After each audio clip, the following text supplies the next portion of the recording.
Jika aku bertanya padamu, siapa pria terseksi di dunia? Atau apa yang terlintas di kepalamu saat membayangkan para prajurit Yunani di masa lalu, pria-pria keturunan dewa, bentuk maskulinitas yang sempurna? Atau jika aku bertanya padamu, apa yang kamu bayangkan saat memikirkan Helen dari Troya?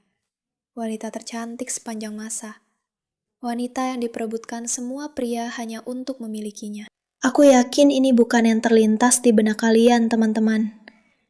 Pria ini yang dulunya adalah seorang wanita, bukan sosoknya. Dan ya, ini bukan lelucon dalam Odyssey karya Christopher Nolan. Kabarnya, pria ini, Elliot Page, atau yang sering atau sebelumnya dikenal sebagai Ellen Page, kamu tahu, gadis dari film Juno. Ingat film ini? Di mana dia adalah remaja hamil itu. Atau dari The Umbrella Academy, atau dari salah satu film ini. Perempuan hamil ini, sekarang dia adalah orang yang mereka klaim seharusnya berperan sebagai Achilles di film baru ini. Dan ya ampun teman-teman, ini benar-benar membuatku kesal. Akan kuberitahu apa yang membuatku kesal. Karena aku sudah cukup dengan mereka yang selalu membajak apa yang kita semua tahu sebagai kebenaran sederhana. Bahwa definisi pria tampan dan kuat itu bukan perempuan setinggi 5 kaki yang sekarang mengaku sebagai pria. Maksudku, sebut saja aku gila, sebut aku transgender, transfobik. Aku bukan, aku bukan. Aku hanya tidak berpikir itu adalah definisinya. Dan yang lebih penting, atau sama pentingnya, aku juga berpikir bahwa jika kita kembali ke seperti apa rupa Helen dari Troya sebagai lambang kecantikan, kita tahu bahwa ini juga bukan sosoknya. Sekarang, Lupita Nyong'o benar-benar sangat cantik, oke? Aku tidak punya masalah dengannya. Tapi pemilihan pemeran ini bukan yang tepat. Ini memang bukan yang tepat, teman-teman. Memang bukan. Dan aku sudah cukup dengan ini. Ngomong-ngomong, selamat datang di Pushback. Aku Mei Raka, pembawa acara kalian. Pastikan untuk dukung lewat tombol ini, tapi juga tekan tombol subscribe. Dan bergabunglah bersama kami dalam gerakan untuk melawan kegilaan ini. Karena teman-teman, aku cuma ingin menonton film. Aku cuma ingin menonton film dan membayangkan bahwa beginilah rupa Helena dari Troya. Dan beginilah rupa Achilles. Dan aduh, ini benar-benar menggangguku. Bagaimana bisa kamu berpikir kalau cowok ini setara dengan cewek ini sih? Ada yang tahu? Ada orang di luar sana? Apakah ada yang melihat ini dan berpikir ini ide yang bagus? Bahwa kamu bisa mengambil Brad Pitt yang merupakan lambang maskulinitas yang secara pribadi menurutku tidak menarik. Aku tahu.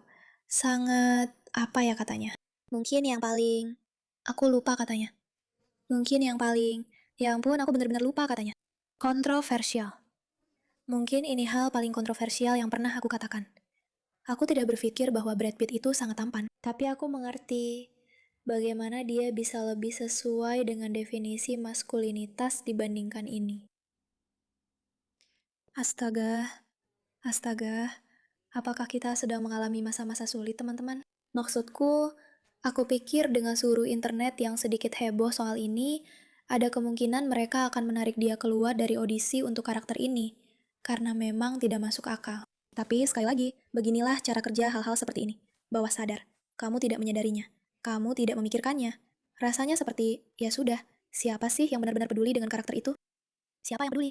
Kalau kamu memilih seseorang yang penampilannya seperti ini, ya jadinya seperti itu. Tapi ketika kamu mengajarkan kepada para pemuda atau pemudi yang akan menonton film Christopher Nolan, karena dia adalah salah satu pembuat film terbaik sepanjang masa, dan mereka akan menonton Odyssey dan mendengar tentang legenda Achilles, pria ini, sang pejuang, penakluk Yunani. Lalu kamu memberitahu mereka bahwa sebenarnya itu adalah seorang wanita yang sekarang menjadi pria dengan tinggi 5 kaki, yang penampilannya seperti itu. Tahukah kamu apa yang secara tidak sadar kamu tanamkan pada orang itu? Bahwa maskulinitas sudah mati. Bahwa puncak maskulinitas sebenarnya adalah wanita yang bingung.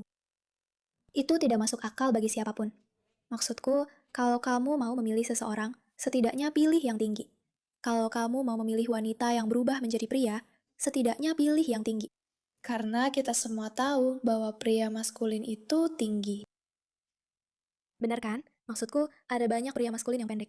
Ini bukan sindiran untuk pria pendek, tapi maksudnya di sini, Apakah benar-benar perempuan setinggi 5 kaki cocok sebagai pejuang Yunani, pahlawan, atau tokoh mitologi? Itu agak melelahkan sekali. Dan itu menyedihkan. Karena sekali lagi, ini mengajarkan orang-orang yang menonton ini yang tidak punya kemampuan berpikir kritis atau sinis untuk melihat ini dan berkata, "Oke ya, kurasa itu masuk akal." Padahal sebenarnya tidak masuk akal. Bisakah kita kembali ke keadaan normal? Maksudku, semua hal kembali seperti semula. Wanita kurus memang lebih cantik daripada yang sangat-sangat gemuk. Oke. Orang-orang yang tidak merawat diri sendiri kurang menarik dibandingkan orang-orang yang melakukannya. Pria yang maskulin lebih maskulin daripada perempuan yang mencoba menjadi pria yang maskulin. Apakah aku gila? Apa ada yang aku lewatkan? Apakah aku tidak nyambung? Apakah aku melewatkan sesuatu di sini? Inilah yang mereka lakukan. Mereka terus mendorong, lalu kita berbalik dan berkata pada diri sendiri, "Aku tidak mengerti. Kenapa para pemuda mengalami krisis? Kenapa mereka dalam krisis?" Ya, karena mereka pergi menonton film Christopher Nolan. Dan alih-alih diberitahu bahwa ada sesuatu yang bisa mereka cita-citakan, mereka malah diberitahu bahwa bahkan itu pun sudah diambil dari mereka. Jika mereka ingin menjadi perwujudan tertinggi maskulinitas, mereka tidak bisa, karena hanya perempuan yang bisa melakukannya. Jika dia berubah menjadi laki-laki. Itu bodoh dan menyebalkan.